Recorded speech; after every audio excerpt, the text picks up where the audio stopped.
ఆంధ్రజ్యోతిలో వార్త కేసీఆర్ కుటుంబం తినేది రక్తపు కూడు ప్రజల రక్త మాంసాలను పీల్చి పిప్పి చేసి సంపాదించారు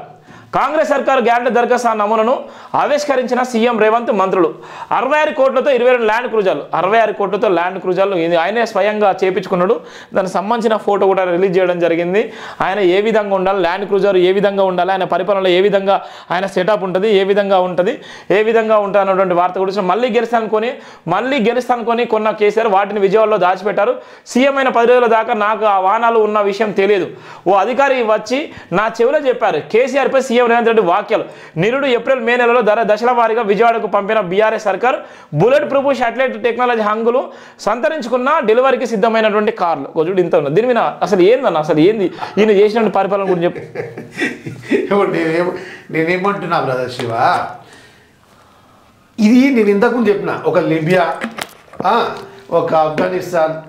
ఇట్లాంటి దేశాలలో ఉగ్రవాదు వాళ్ళు పోతుంటారు టెర్రరిస్టులు మీరు అబ్జర్వ్ చేసి లేదు ఓ భయంకరమైన వాతావరణం ఓ లగ్జరియస్ తెలంగాణ మాటకి ఏమంటారు అంటే ఇంతకుముందు మాది చాలా బడ్జెట్ ఉన్న రాష్ట్రం కేసీఆర్ గారు చెప్పిన మాట చెప్తున్నాను మీకు నేను ఇంతకుముందు ఉన్నట్టు ప్రజలందరూ గమనించారు పోకడాలకు పోయి ఒక మూలకు వాడి మోతాబరి పోయి మోకాలు పలగొట్టుకున్నట్టు కోట్ల రూపాయలు నష్టం చేసి ఒక రాష్ట్రాన్ని అగమ్య గోచరం చేసి 6 లక్షల కోట్లు అంటే చిన్న విషయం కాదు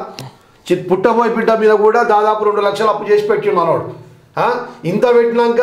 నెలగాలి ప్రభుత్వం వచ్చి మీదికెళ్ళి బాబా మూడుదలు ఒకటే నొల్లి పెడుతున్నారు అరే నాయన 10 సంవత్సరాలు ఇడవండిరు ఒక్క పథకం ఇంప్లిమెంట్ చేయలేదు 3 ఎకరాలు అన్నారు 3 గజాలు జాగలేకపోయి ఒక్కరికి నోటిఫికేషన్ ఇవ్వకపోయి మీరు చేసిన పథకం ఏమంటే నేను చెప్తా పింఛన్ ఇచ్చినాం అరే పింఛన్ ఇచ్చినవేమో కానీ ఉద్యోగాలు కదా ఇవాళ మిమ్మల్ని మూలకు పడేసింది నిరుద్యోగాలే మిమ్మల్ని మూలకు పడేసింది విద్యార్థులే అది గమనించండి మాకు 10 సంవత్సరాలు మీకు ఇచ్చినప్పుడు మీరు బీకింది ఏం లేదు పొడిచింది ఏం లేదు కట్టింది ఏం లేదు 10 రోజులు కాకపోయి ఓ మా మీద దుమ్ము దులేయడం ఇది మీకు నాకు నేను ఏమంటున్నా అంటే మీరు ఇన్సెక్యూర్గా ఫీల్ అయిపోతారు అధికారం ఉండి sudden all of sudden security power పోయేసరికి వాళ్ళు మొన్న మా అన్న రేవంత్ ఒక మాట అన్నాడు మందులకాలు దాగి పిచ్చి పిచ్చి చేస్తారు ఆ టైపు మందులకాలు దాగి పిచ్చులు లాగా చేస్తారు తమాషా అరే ఇప్పుడు ప్రజలు కూడా ఏమంటారు మొన్న నేను సబ్జెక్ట్ హోటల్లా గిట్టల్లా మనం మాట్లాడుతుంటాం కదా అరే ఇప్పుడే కదా ప్రభుత్వం వచ్చింది ఇంకా అప్పుడే కథ దొరుకుతున్నారు వాళ్ళు ఆ ప్రభుత్వం ఉన్నప్పుడు ఇప్పుడే పిల్లలు పుట్టారు కదా ఇప్పుడే ఇంకా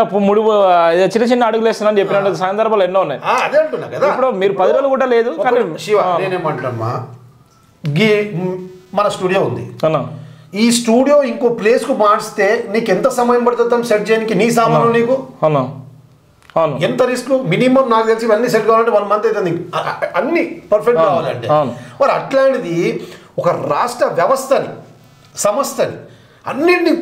వాడు మొత్తం సర్వనాశనం పట్టించాడు ఇప్పుడు అవన్నీ మేము చదువుకోవాలి చేసుకోవాలి ఇల్లు చదువుకోనికి నెల అయితే ప్రభుత్వం చదువుకోనికి ఎంత టైం పడుతుంది ప్రజలందరూ గ్రహిస్తున్నారు మన అసెంబ్లీలో తెచ్చిపోయింది వాళ్ళ వ్యక్తిత్వ చేష్టాలు అన్ని అది ఆ కోతి చేసిన వికృత చేష్టాలు అజ్ఞాలే ఆ ఒరుడు ఏందని నాకు అర్థం కాలేదు